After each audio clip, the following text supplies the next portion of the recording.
Thank you for joining us again for Let the Bible Speak. We've been talking about this idea of walking according to the Spirit. Last time we discussed the idea of walking in love.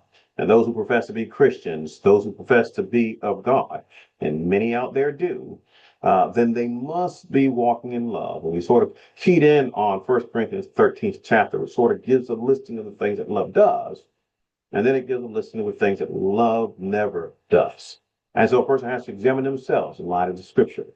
We continue now in Ephesians, the 5th chapter, what the Bible is sort of talking about walking in the light. Ephesians 5, picking up in verse 8, it says, "For you were once darkness." And so Paul tells these Christians at Ephesus at one time when they were in the world, then they lived in darkness. He says, "But now you are light in the Lord." And so those who profess to be Christians have to be light. He says, "Walk as children of the light."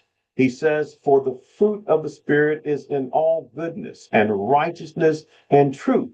And thus the person who is walking in the light, they're going to be walking in goodness. They're going to be walking in righteousness. And they're going to be walking in truth. John 17:17, "Thy word is truth," is what Jesus says, which means they're going to be walking according to the word of God.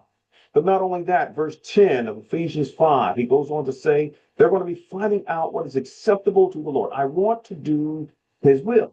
That's what it means to walk in the light. I want to do his will, and then I'm executing it. But I'm also clear in my stance for the truth, because I'm making sure that I'm not trying to interact with or have a relationship with or connection with evil. He continues in verse 11 of Ephesians chapter 5, and he says it this way, "And have no fellowship with the unfruitful works of darkness, but rather expose them." I can't be in league with, in fellowship. We're, partners in darkness. I can't engage in such things. And I can't turn a blind eye either.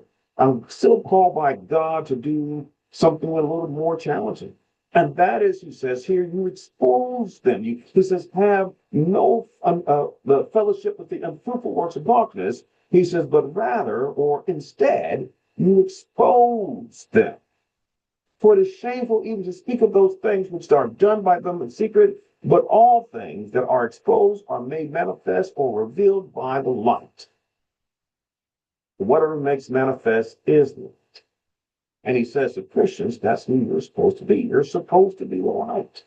You're supposed to be able to show where the darkness is. You're exposing it, falsehoods and sins that folks may engage in, lies that people may tell, is exposed by the light.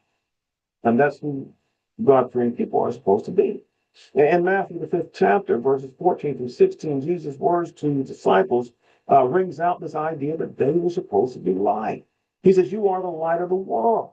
A city that is set on a hill cannot be hidden, nor do they light a lamp and set it or put it under a basket, but on a lampstand, and it gives light to all who is in the house. Verse 16, therefore let your light so shine before men, that they may see your good works and glorify your Father which is in heaven. The good works that those who are Christians, or at least profess to be Christians, are supposed to be doing, is designed to give glory to the Father in heaven. And their goodness should be so clear and evident that a person can see it. That's who you're supposed to be. Meaning, if we profess to be Christians, we profess to be godly, then we must walk in the light. That's our time. If you'd like more material, Bible study, I'm more than happy to have that with you. Call that number on the screen, 843-553-5557. We'll see you next time.